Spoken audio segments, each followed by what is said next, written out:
So basically, as you heard it, I'm going to be color commentating for Quintet 3. It's going to be this Friday at the Orleans. And it's pretty exciting grappling style matchups, and just the way it's laid out, I find it really interesting because it's like sort of a relay, if you think of like a relay and grappling meeting each other. And it's also sort of marries the idea of open weight classes, because you don't know who you're going to be grappling. If you submit the first matchup, you're on to the second person of the team. So potentially the first person on each team, there's teams of 5, can eliminate the entire other team, and no one else on their team would even get to go. Hypothetically speaking, it could happen. How did this come together? Was this something were you looking to do, add something? You're already so busy as it is. Were you looking to do more work like this? I'm always looking to add. I'm never busy enough, I feel like, grappling, as you guys know, throughout my fight career, it's just something that I've always been passionate about, and now that, I've had a baby and all that good stuff, that's where I keep myself busy. I keep myself preoccupied on the mats with jiu-jitsu, so it's a passion of mine, and I've always loved breaking down live action, whether it be fighting or wrestling or grappling, so it just made sense. It's interesting because there's a couple of different grappling organizations right now, so it's like this kind of surgence of grappling. What do you think it is about this organization, the unique format? Do you prefer this one over the others, or how do you get people attached to this one? Well, I think it kind of follows a storyline in the sense that people can watch or hope for matchups. You get emotionally invested in the sense, like, for instance, as much as I love Sakuraba and I think the man is an absolute legend, there's a part of me that really wants to see Uriah submit Sakuraba so I can watch Uriah Faber grapple Josh Barnett. Because Josh Barnett is second in line, and there's a 100-pound weight discrepancy, but where are you going to see that anywhere else? That's really neat. Where would you ever see Uriah Faber and Josh Barnett going against each other? I just think it's very fascinating, so I like that whole relay style idea. Are you limiting yourself to the broadcast booth, or do you see yourself getting on a team at some point? There's no limitations, really. I definitely would like to pursue more of a grappling aspect. I want to stay competitive in some format, and I think grappling is really what fits the bill so far. So I do see myself doing some sort of grappling competition in the future. How does it feel being kind of like a woman out there and trying to put them more on the map when it comes to being a commentator and, radio, you're also hosting a show, so how does it feel to kind of, like, you're one of the first pioneers of the sport and then to carry it on into broadcasting? Well, I would say it feels really good. Again, I never looked at myself different being a woman in the sport, and I don't look at myself different as being a woman on the broadcasting or analyst side of things. I have knowledge that I can offer, and I love the fact that I can get out there and inform the audience of what's going on. And jiu-jitsu and grappling is my specialty, so I'm very confident being able to inform everybody of exactly what's going on, and I have no nerves with that kind of stuff, so it's fun for me. I think, why not add it to the resume? Speaking of grappling, a big matchup this weekend with UFC 229. How do you analyze Khabib's grappling going into that fight, and what's your sort of prediction on how this one plays out? Well, Khabib's grappling and wrestling is very, very good, particularly his wrestling. I wouldn't say that he stands out to me as a submission artist per se, but I think he has a way of wearing people down, getting a hold of you, and he just throws people around, and it's incredible because some of the guys that he gets a hold of and makes it look easy, that it's not easy because that the competition that he's fighting is very legitimate. So he's undefeated in his career. He has yet to lose a round, and I think it favors him in this fight, to be honest. However, Conor McGregor is not one to be counted out. You never can count him out, and I think he's going to be faster, and I think he has a huge advantage on the feet. And his fight IQ is, some of the best that I've ever seen. The way that he adjusts mid-fight if he needs to, and the game plan that he comes with, he's really a next-level athlete. So the fight does start on the feet, and there is definitely a good chance that he knows how to get in there, and he's studied the striking, and he'll find that one opportunity.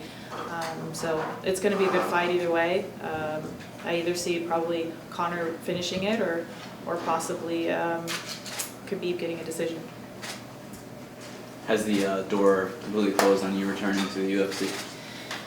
It's one of those things I just haven't really thought about, to be honest. I have been so happy just being a mom. I'm very fulfilled in that, and I know that the door is always open if that calling does come back to me. So I'm just kind of letting it be. Speak of the devil. This got those mom ears. She's all that I'm focused on at the moment, and everything else that I can fit into my schedule, like being a color commentator for Quintet and grappling and things like that. I really feel like that suffices. And the other thing too is, if you think about it, I've done it all. I started from the very, very bottom, getting paid nothing, getting paid pennies on the dollar, to headlining one of the biggest fights to ever exist, in the UFC. So I've been a world champion for the UFC. I've been a Strikeforce world champion. I've really captured a lot inside, my relatively short career, which was roughly 11 or 12 years. I mean, that's a long career anyway, so I don't think I'm missing anything, really. When you watch fights, are you thinking of them kind of with the mindset of a fighter still, like, what would I do if I'm in there, or do you think more like an analyst now? I still think of it like a fighter, to be honest. If I'm just sitting at home and I'm watching the fights, it's like, oh man, you should have done this, you should have done that, or I would be doing this, or I could beat that person, like you still think about it that way. I think that's first and foremost, an analyst is second nature to me. Thinking like a fighter's first nature. But they go hand in hand, right? I mean, in order to be an analyst, you have to have that experience. I think it helps. It definitely helps to have been in there and done it, to be able to break it down and know exactly what should be happening, and to appreciate the art as it unfolds. Like, if you've been in there, it helps to have that experience to also be able to translate it and break it down to people who are just watching it. How do you see the Cyborg Nunes fight going? I naturally would pick Cyborg. I don't think there's a woman on this planet that I would pick to beat Cyborg as of right now, and probably not a lot of men either. So with that being said, I'm definitely picking Cyborg, but I do think that Amanda poses some problems that Cyborg hasn't seen yet. And the biggest one is the power that Amanda possesses. I know she's a smaller athlete, but I believe she'll be faster, and I believe that she possesses the power to hurt Cyborg, which is something that I don't think Cyborg has really had to encounter. I think most of the females that Cyborg's ever fought, I don't think they measure up to Amanda's striking power. So with that being said, I don't think she's going to want to come in there with a careless game plan. I don't think she could just walk in there and expect to bully Amanda around, because I think Amanda is better than that. And with that being said, I think that Cyborg's going to win, but I think it might be a tougher fight than anybody's anticipating. Is it the best women's fight in UFC history, do you think? That's hard to say. I feel like there's a lot of history. There's even in a short amount of time, there's a lot of history that's happened. I think that Rose's fight with Joanna Jędrzejczyk was an amazing fight.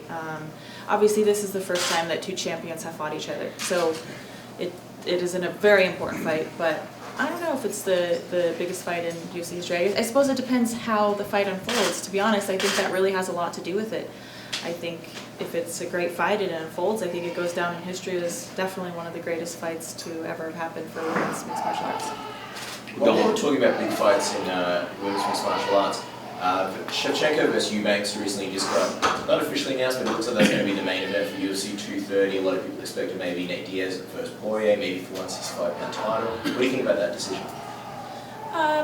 I had a feeling that it wasn't going to be Diaz and Poirier, for the simple fact that they went out and tried to make it happen, unofficially on their own. And I think that it sets a precedence, that the UFC has what they have in mind. So I love the fact that women's MMA is getting represented and it's being put on the map. And Shevchenko is one of the biggest stars that has yet to be a champion.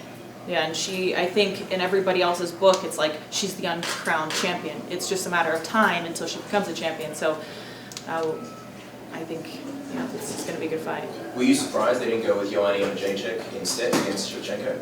Absolutely. I think that it probably should have been Joanna Jędrzejczyk and Valentina Shevchenko. That's the fight that I would have liked to see.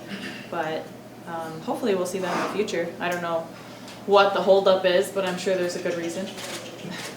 We're going into a Conor McGregor fight week now. You were in the co-main event of McGregor fight week. couple of years ago. Is that experience different as an undercard fighter than other fight cards that you've been on? Just that whole kind of atmosphere of being in a McGregor on a McGregor card, you know, with all the Irish fans and all the the atmosphere. Yeah, it's definitely different. I was on one McGregor card and one I was supposed to be on, but then that fight didn't happen with McGregor. So, no, two cards. Yeah, right. It's always way more crazy with the fans. Like, it's one of the few times that I remember hearing the audience like really chanting. Like, they're just very passionate. So to be on a McGregor card it's next level. Like, the fans are hyped and everybody's super invested. So to anybody who hasn't been on a McGregor card yet, just be ready, because the charge in the room is pretty incredible. Is it a positive or in some ways a negative, do you think?